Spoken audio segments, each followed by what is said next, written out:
caused the enemy ships to disintegrate offered much fuel to the point where the outcome was ignored. The talents stationed by FT&T at the request of the Alliance High Council were now readying their minds for the phase of exploration. "Will we have to wait until the other ships rejoin the fleet before we actually get to examine this Hiver-occupied planet?" Clancy asked, pacing up and down the lounge cabin.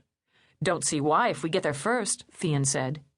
He was himself beginning to get restless, though the respite from frantic activity and precision teleportations had been welcome.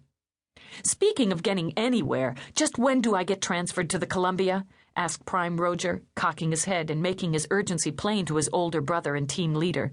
"That was the deal for me, remember? I helped demolish the Hiver spheres, and then I get transferred to the Columbia." "And Cousin Asia," Clancy put in, his expression carefully bland. Roger shot him a dire look that Clancy ignored.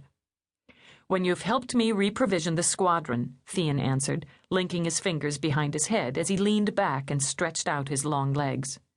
"Then you don't think the Conservatives are going to insist that FT&T stop assisting the fleet?" Roge asked. Clancy's scoffing laugh echoed Thean's dismissal of that possibility.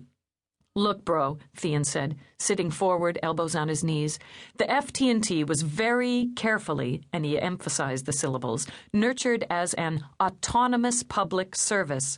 And who can argue that getting rid of an implacable enemy isn't a public service?" Clancy put in. Back in the 21st century, when the first Peter Reitinger was the manager of our budding organization, he determined to split it from any political group and to remain legally separate from any governmental agency until Earth became a united world.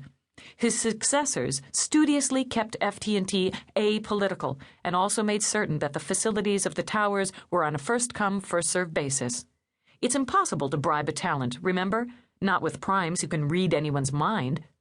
The guilty always give themselves away anyhow. He grinned. Of course, the present emergency with the greedy Hivers required FT&T to do a lot of kinetic transfers that would make the founders of our elite band spin in their graves.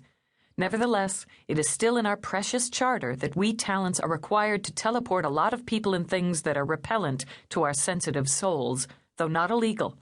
Meanwhile, we preserve the entity and integrity of FT&T. "And stubborn primes whenever they could be found," Clancy added, "like your grandmother on Altair." Granddad was the one who was really suborned. He had had no intention of leaving Deneb before he met grandmother. Thean's grin was broad.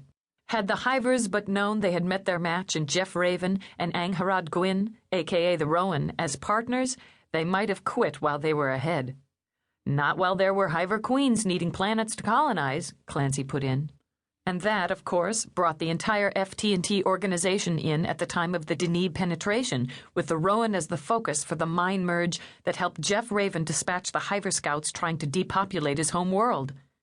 And why the Mrdinis decided to ask us, through Mother and Dad, to join forces and defeat the Hivers, Thean said, since we could take out a Hive sphere without having to resort to suicide missions. He leaned back again, pleased with his summation of the events leading up to recent developments, denying the Hivers a new base from which to continue their unique form of colonization. "I wonder how many of the bleeding hearts and conservatives have bothered to see the Hiver Queen at Heinlein Base," Roger said. "The sight of her would be instructive." "We could ask Cousin Roddy Eagles." And Thean gave his brother another sly look. Roger's anxiety to get to the Columbia had much to do with his courtship of Roddy's youngest sister, Asia, an engineer as well as a T4. Initially, the Columbia, flagship of Squadron B's 5 ships, had been sent to examine 4 M-type planets that had been used and abused by the Hivers, one, named Marengo, being on the verge of total ecological disaster. The massive effort initiated to save the world was well underway, and some encouraging succession of hardy grassoids had already been triumphantly broadcast. Ruins of Hiver occupations were evident on 2 of the other planets, Waterloo and Talavera, while the 4th, Ciudad Rodrigo, seemed to have an active Hiver colony. "I should be aboard the Columbia, now, not still stuck here." "Don't fret so, Roge," Thean said, broadcasting soothing thoughts to his pacing brother. "Our orders were approved by both High Counselors Admiral McTurian and Glimtummel. They'll handle any interference to the rest of our mission." "Not to mention Earth Prime Jeff Raven and Callisto Prime Rowan," Clancy added. "I see no reason for anxiety, Roge." Clancy at least